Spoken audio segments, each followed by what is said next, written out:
To bismillah wassalatu wassalamu ala rasulillah.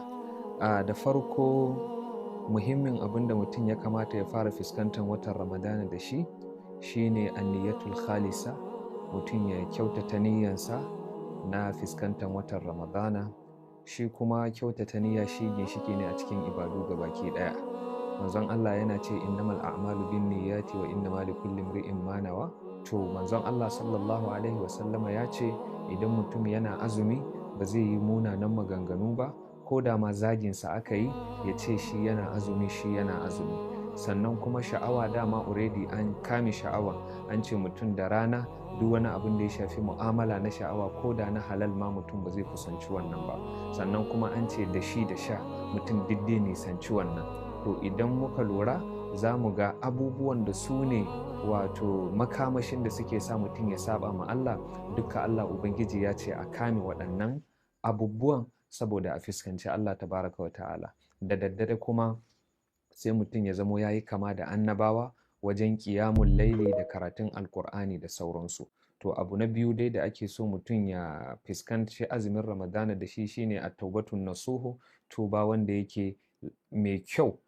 Mun san tuba mai kyau ana faɗa mana na farko shine mutum a zuciyansa ya ƙudiri cewa laifin da yake aikatawa ya yanke alaƙa da wannan laifin. Na biyu kuma mutum ya yi niyyan ba zai sake dawa zuwa ga wannan laifin a abin da ya yi saura a cikin rayuwansa ba. Akwai hadisin manzon Allah sallallahu alaihi wasallam wanda manzon Allah yake cewa man lam yada'a qawla zur wal amala bihi falaysa min Allah min an yada'a ta'amahu wa sharabahu. Idan mutum ba zai bar maganan ƙarya da kuma shaidan ƙarya da kuma surun bahana na maganganun da ba su da amfani ba, to gwara ma ya ma bar abincinsa ya ci ya sha don Allah ba zai karbi azuminsa ba. Abu na uku, mutum ya san matsayin lokacin da zamanin, ma'arifatu sharafar zamani wal makan, saboda a zamanin ne aka saukar da alkur'ani mai girma shahru ramadan allazi unzila fihi alquran, sannan kuma a cikin wannan zamanin ne aka keɓanci wani dare wanda daren lailatul qadri ne. To kamar yadda ake ruɓanya lada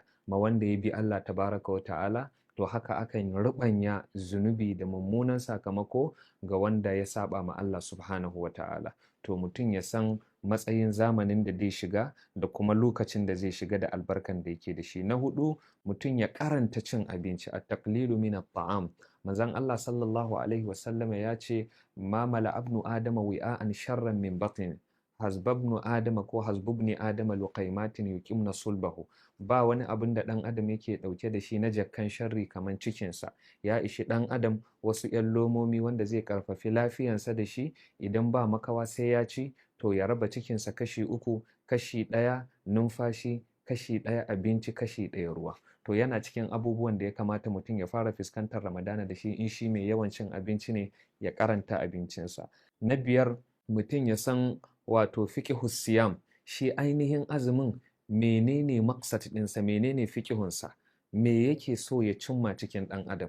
Abinda azumi yake so ya cimma cikin ɗan adam shine yana son ya ɗauke shi ya mai da shi zuwa ga Allah subhanahu wa ta'ala, yana son ya mayar da shi mai tsantsancin halal, yana son ya mayar da shi mai yawan yin sadaka da kyauta, kamar yadda Abdullahi ibn Abbas Allah ya ƙara masa yarda ya ce kana rasulullahi ajwadan nasu ajwada ma yakunu fi Ramadan. Manzon Allah mai yawan kyauta ne, amma ya fi yawan kyauta a Ramadan.